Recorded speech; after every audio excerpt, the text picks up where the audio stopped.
வணக்கம். தமிழ் ஃபுட் கார்னரில் இன்னைக்கு ஒரு லஞ்ச் காம்போ ரெசிபி பார்க்க போகிறோம்.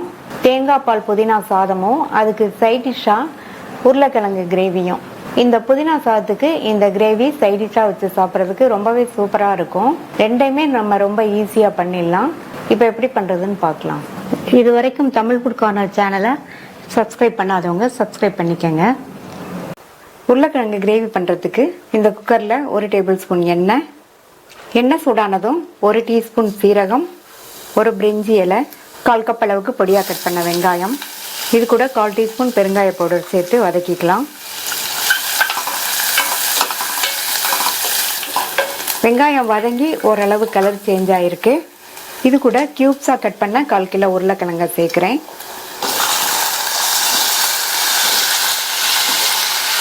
இது கூட 1/2 டீஸ்பூன் மஞ்சள் தூள், இந்த கிரேவிக்கு தேவையான அளவு உப்பு நல்லா கலந்து விட்டு 2லேருந்து 3 நிமிஷத்துக்கு நல்லா எண்ணெயிலேயே வதங்கிட்டு இருக்கட்டும்.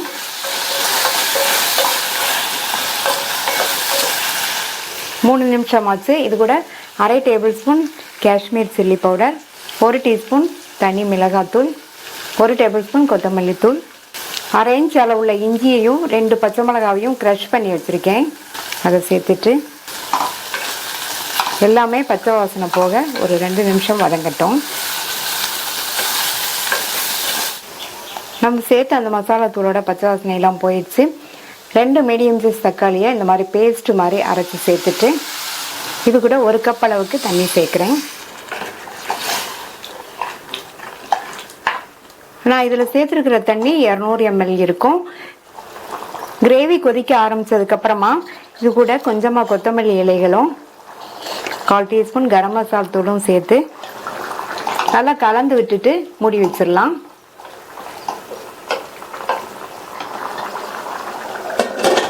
ஸ்டீம் வந்ததுக்கப்புறமா வெயிட் போட்டு மீடியம் ஃப்ளேமில் 3 விசில் வரட்டும். இந்த பாத்திரத்தில் 2 கப் பாசுமதி அரிசி சேர்க்குறேன். நான் இந்த கப்பில் எடுத்திருக்கேன்.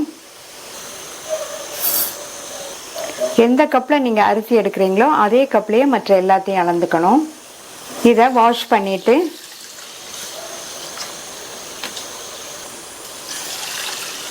இருபது நிமிஷம் ஊற வச்சுக்கலாம். அரிசி எடுத்த கப்லேயே 1 கப் தேங்காய் பீசஸ் வச்சுருக்கேன். இதை மிக்ஸி ஜாரில் சேர்த்து ஃபஸ்ட்டு தண்ணி எதுவும் சேர்க்காம 4-5 சுற்று சுற்றிட்டு அதே அளவுக்கு 1 கப் தண்ணி சேர்த்து அரைச்சி வடிகட்டி தேங்காய் பால் எடுத்து வச்சுக்கலாம். இந்த மிக்ஸி ஜாரில் கட் பண்ண 1/2 இன்ச் அளவுள்ள இஞ்சி, 7-8 பல் பூண்டு, 4 பச்சை மிளகாய் சேர்க்குறேன். நீங்கள் உங்களுடைய காரத்துக்கு தகுந்தபடி சேர்த்துக்கங்க. 2 கைப்பிடி அளவு க்ளீன் பண்ண ஃப்ரெஷ்ஷான புதினா இலைகள் சேர்த்துக்கிறேன். இதில் கொஞ்சமாக தண்ணி சேர்த்து பேஸ்ட் மாதிரி அரைச்சிக்கலாம். 3 விசில் ஸ்டீம்லாம் போயிடுச்சு. நம்ம சேர்த்த உருளைக்கிழங்கெல்லாம் நல்லா சாஃப்டாக வெந்துருச்சு. இந்த கிரேவியை நம்ம 10 நிமிஷத்தில் செஞ்சு முடிச்சிடலாம். டேஸ்ட்டும் ரொம்ப நல்லா இருக்கும். நம்ம பண்ணுற இந்த புதினா சாதத்துக்கு காம்பினேஷனாக இருக்கும். இப்போ கடைசியாக கொஞ்சம் கொத்தமல்லி இலை சேர்த்துருக்கேன். சுவையான ஈஸியாக பண்ணக்கூடிய உருளைக்கிழங்கு கிரேவி ரெடி ஆயிடுச்சு. அடுத்து இப்போ நம்ம புதினா சாதத்தை ரெடி பண்ணிடலாம். ஸ்டவ்வில் ஒரு குக்கர் போட்டிருக்கேன். இதில் 1 டேபிள் ஸ்பூன் சன்ஃப்ளவர் ஆயிலும் 1 டேபிள் ஸ்பூன் நெய்யும் சேர்க்குறேன். நெய்யும் எண்ணெயும் சூடானதுக்கப்புறமா இதில் 1/2 டீஸ்பூன் சோம்பு, அடுத்து ஒரு சின்ன பீஸ் பட்டை, 2 கிராம்பு, 2 ஏலக்காய், கொஞ்சமாக கல்பாசி சேர்த்துக்கலாம். எல்லாமே பொரிஞ்சு நல்லா வாசனை வந்துடுச்சு. இது கூட ஒரு பெரிய வெங்காயத்தை கட் பண்ணி சேர்த்துட்டு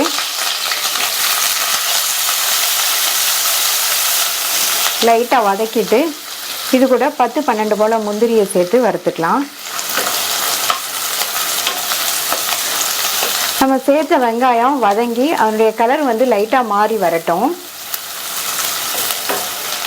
இந்த அளவுக்கு வெங்காயத்தை வதக்கிட்டு நம்ம அரைச்ச அந்த புதினா பேஸ்ட்டை சேர்த்துக்கலாம். இது கூட 2 பிஞ்ச் மஞ்சள் தூளும் இந்த புதினா பேஸ்ட்டுக்கு தேவையான அளவு உப்பு, நான் 1/2 டீஸ்பூன் உப்பு சேர்த்துருக்கேன். இதை நல்லா மிக்ஸ் பண்ணி விட்டுட்டு 2 நிமிஷத்துக்கு மட்டும் வதக்கி விட்டுக்கங்க. ரொம்ப நேரம் வதக்கினோம்னா இந்த புதினாவோட கலர் மாறிடும். 2 நிமிஷம் ஆச்சு. அரிசி 20 நிமிஷமா ஊறிடுச்சு. தண்ணியை வடிச்சிட்டு இதில் சேர்த்துக்கலாம்.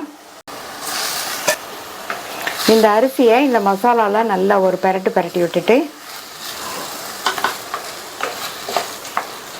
இப்போ இதில் தண்ணி சேர்க்கணும்.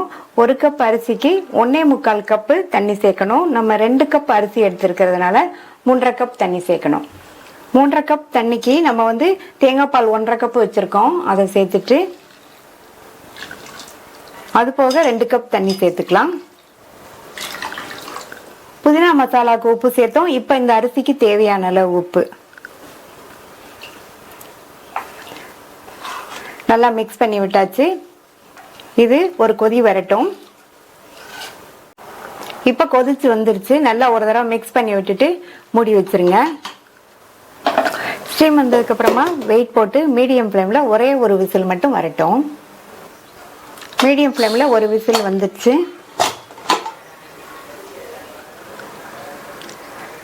சாதம் நல்லா கரெக்டா வெந்திருக்கு. நல்லா கமகமன் வாசனையா இருக்கு. சுவையான தேங்காய் பால் புதினா சாதம் ரெடி ஆயிடுச்சு. ட்ரை பண்ணி பார்த்துட்டு உங்க கமெண்ட்ஸை சொல்லுங்க. தேங்க்யூ.